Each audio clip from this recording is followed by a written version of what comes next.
Why do I help organisations with their behaviour? It's a good question. Let me remind you of an important set of words uttered by J.F. Kennedy in Houston, Texas, September 1962. He said, "We will put a man on the moon before the end of the decade." Now, as mission statements go, this is a pretty famous one, not just for its enormity, but for its challenge to achieve a clear and specific outcome within a given timescale. That's the nature of a mission or a vision statement. And yet, however aspirational or inspirational your own company goals, you can't just write it, stick it on a wall, and hope.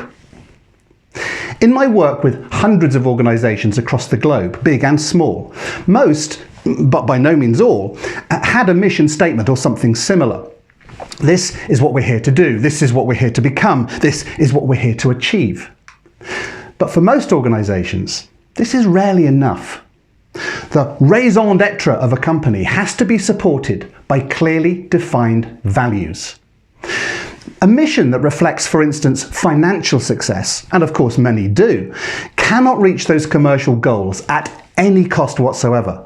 They must adhere, for instance, to laws, to morals, trading restrictions, and of course other restraints. And within this should be a description of the culture that particular entity intends to create and in which it means to operate.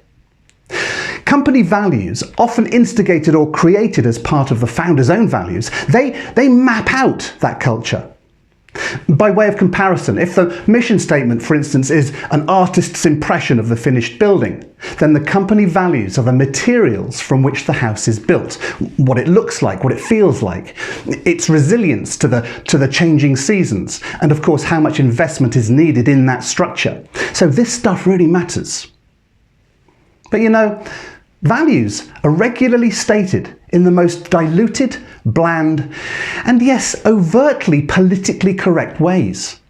Often they're the subject of consensus and compromise, such that they end up including terms as integrity, honesty, respect, excellence, customer focus.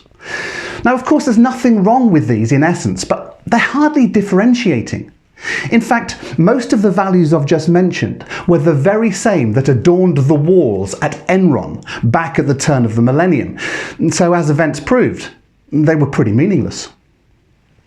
For me, bravely stated and differentiating values that are entwined into the very DNA of the organisation, those are the ones that work best.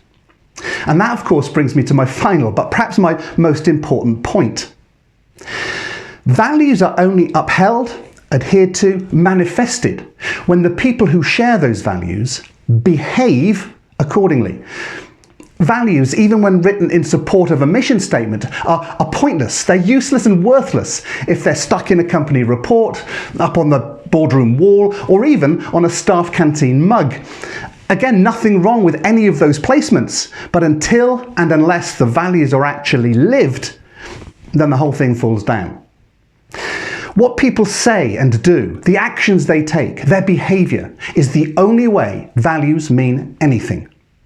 Values should utterly dictate behaviour within your company. Measure your staff in terms of their competence, yes, of course, but unless they're behaving according to the values, well, they don't belong in your culture. Recruit through the lens of the values, promote in accordance with them, reward staff on the back of them, but above all, reinforce, support, and yes, police behaviour. Make behaviour part of your company DNA. You're the wrong creature unless you share 100% of it. A chimpanzee, for instance, has less than 2% difference in its physical DNA than me. And a 30% variance is the difference between me and a banana. So don't accept nearly, or it'll do, or but they're so good at what they do. No DNA, no job. For your mission to succeed, you'll need a clear cultural plan defined by those values, and then you need utter clarity on the behavioural expectations of everyone in that team, whether they number 2 or 22,000. That is why I talk to clients about behaviour in the organisation. Behaviour, how people work together, interact together, how they communicate, how they cooperate, and to what value system will be the difference between mediocrity and putting a man on the moon.